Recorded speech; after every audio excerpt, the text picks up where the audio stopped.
Maurice Renet est un acteur bien connu au Canada au moins par 2 films, c'est-à-dire Plein Soleil et Ascenseur pour l'échafaud. Oui. Maurice Renet, tout à l'heure, Daniel Valcroze nous laissait sur une interrogation en nous disant qu'il s'agissait dans la dénonciation d'un problème de conscience. Est-ce que vous pourriez développer pour nous ce problème de conscience? En tout cas, oui, il y a un problème de conscience en ce sens que c'est un homme. C'est l'histoire d'un homme qui assume les responsabilités d'une faute en 1961 qu'il a commise en 1943 pendant la guerre. C'est un homme qui appartenait à un réseau de résistance et qui a été entraîné à dénoncer des membres de son réseau. En fait, il ne les a pas dénoncés, ils étaient déjà sous les verrous. Mais enfin, il a quand même dénoncé pour lui, il les a dénoncés, les membres de son réseau, et qui, après la guerre,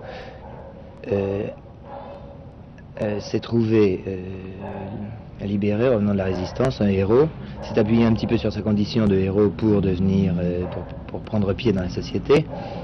Puis, un jour, en 1961, se trouve dans la même situation, dans les mêmes circonstances. Et il n'est pas question naturellement pour lui de recommencer ce qu'il a fait.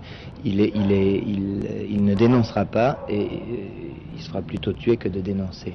Du reste, il y a une phrase en exergue du film qui est un vers d'Éluard qui dit nous vivons dans l'oubli de nos métamorphoses.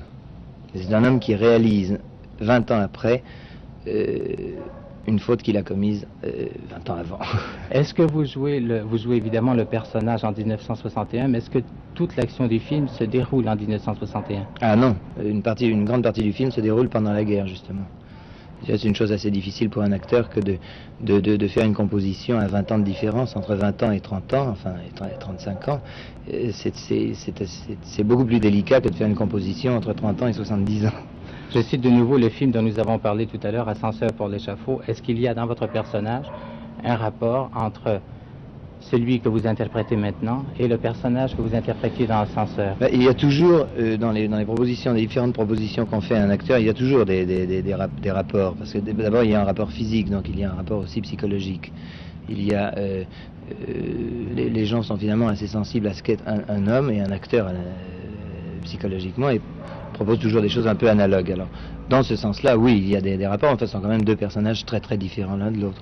Ils sont tous les 2 assez introvertis, vivant un peu à l'intérieur d'eux-mêmes, mais dans ce film-ci, tout ce qui se passe à l'intérieur du personnage est vu et est dit.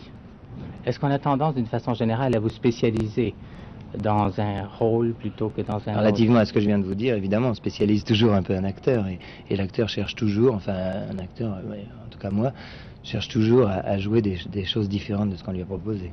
Eh bien, merci beaucoup, Maurice Renet. Je vous en prie.